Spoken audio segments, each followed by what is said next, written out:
here we see the age of the set thesis.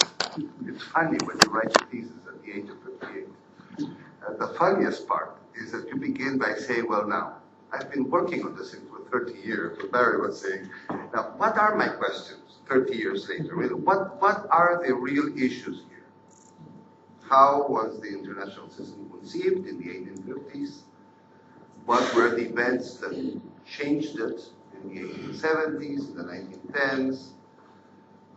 How does it become really modified? Who are the actors who modify the system? The actors are seldom little countries. The actors are usually large countries. So it's the large debts that matter.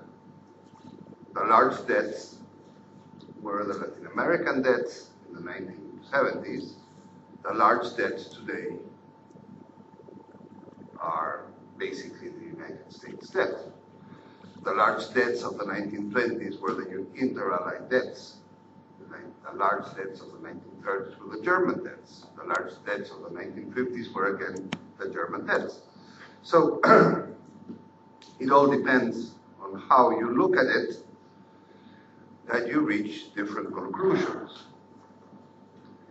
First of all, I think it's fairly clear from what we have already heard that the international financial institutions designed in the 1940s with the 1930s as a backdrop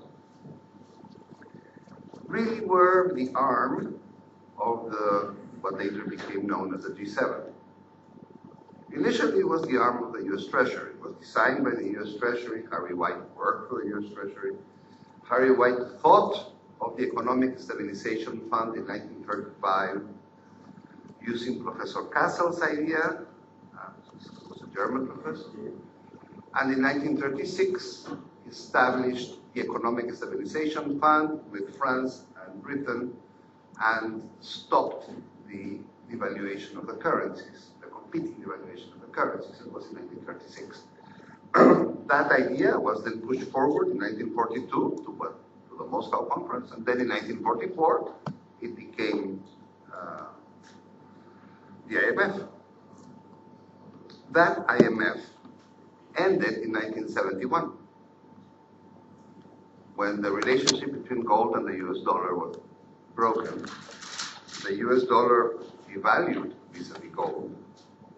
International currency markets were open, and we had a realignment of all of the currencies, the relationships. The system became even more multilateral then. Multilateral and more coordinated by the library group, then known as the G3, then the G5, and then the G7, and now the G8. But that small group had an idea of how it wanted the international economic order, how it wanted the system to work. I wonder, and I'm going to launch it because I am wondering about this, why in the 1970s all of this happened. In 1972, those of you might remember, Peter Bauer from the London School of Economics wrote a very interesting book called Descent on Development. And Bauer said in 1972, look, everything that we have been doing with Keynesian economics up to here is pointless. The world has changed, and clearly we have to get rid of development planning, get rid of subsidies, get rid of foreign aid. Let's have external trade do what it needs to do so that it pushes growth forward, and let's leave it up to the individual entrepreneurs to promote economic development. And let's stop this nonsense of having development planning and having foreign aid and having subsidies, international and domestic, promote development. That was 1972. At the same time as everything else was happening. It took a few more years before those ideas filtered into what we all now know as the IMF policy guidelines of 1979. And it took even a few further years until it filtered into the World Bank's common sense. And the World Bank changed its role from project finance to policy finance. That was in 1986. I have heard it was in 1980 in the Philippines, but essentially it's 1986. Now, so the world changed. It did change. And we had the Monterrey Consensus at the end of the thing as a reflection of the changes. People were getting together to think out the way forward, without, of course, losing power. The whole game of the G7 is to remain being the world leaders. But I ask you, do you think it's reasonable that you can have a world leader that absorbs the surpluses of all of the developing countries? I mean, what kind of a leader is that? I mean, conceptually, in the 19th century, the concept of economic leadership had to do with the export of capital. And that was, in fact, so much so that it was used as a basic concept of imperialism. But now what we have is the reverse. What we have is the largest economy absorbing the surpluses of all of the developing nations.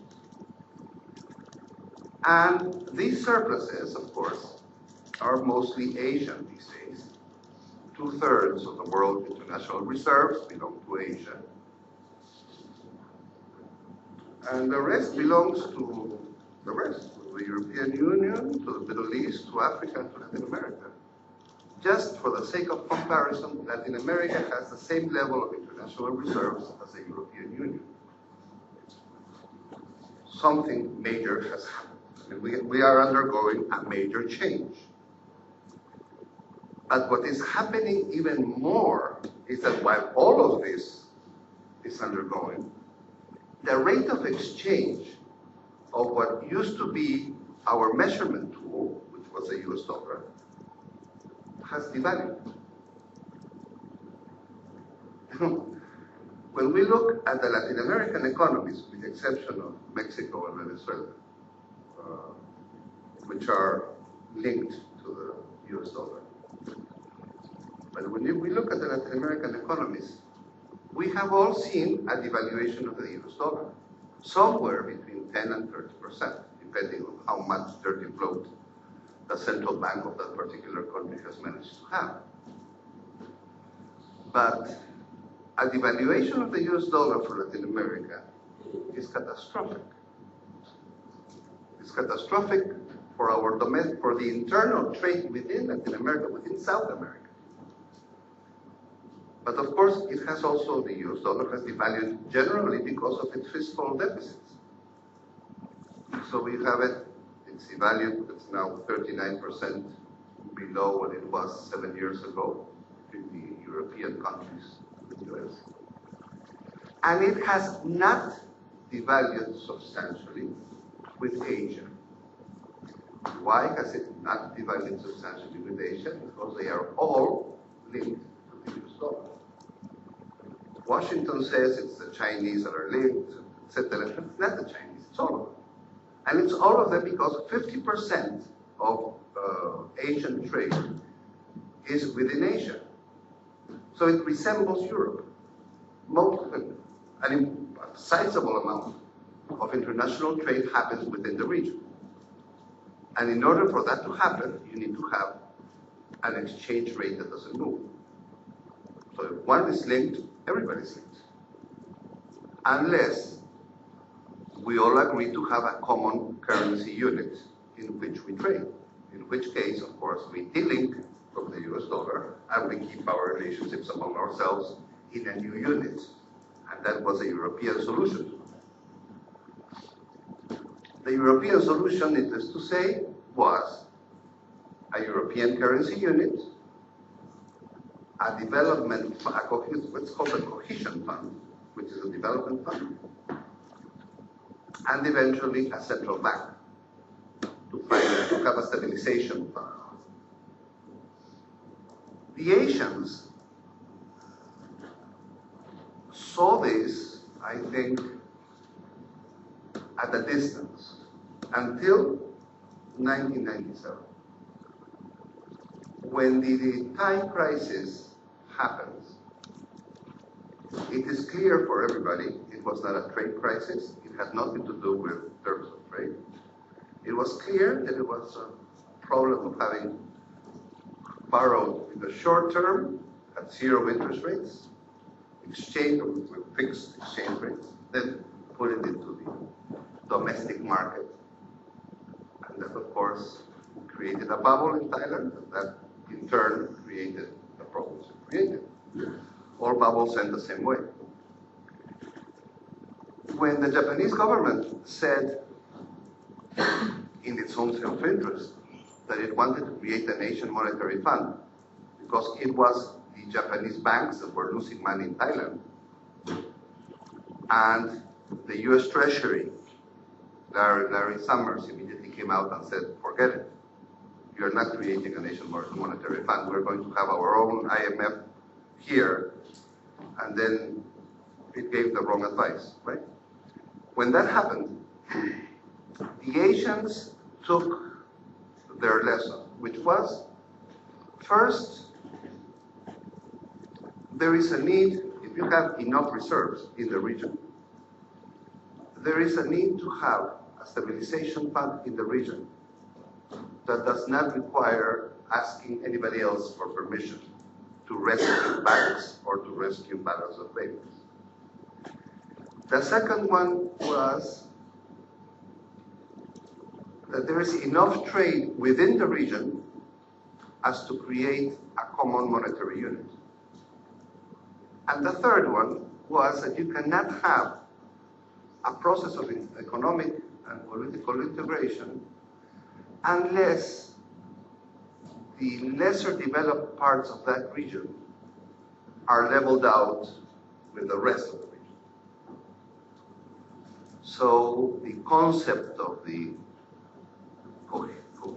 cohesion fund of Europe, or whatever it's called, that concept was also taken. The last conclusion was, and this was a Japanese question made by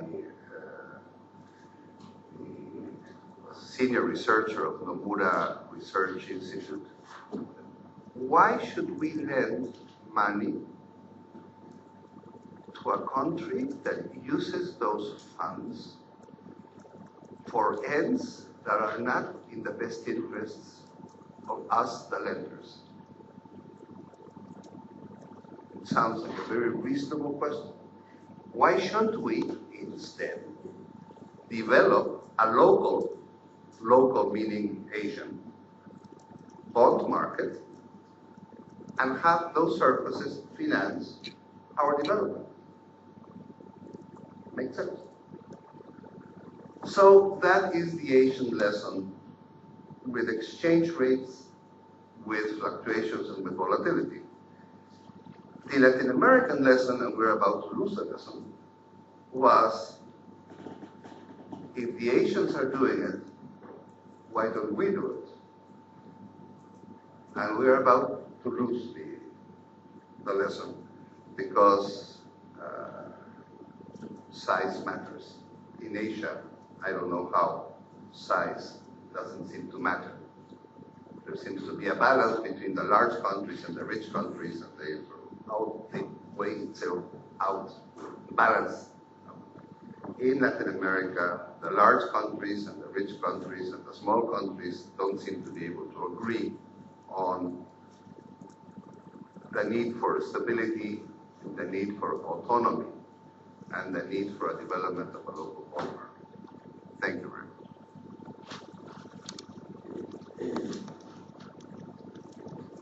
Thank you very much, Oscar. I think all the three speakers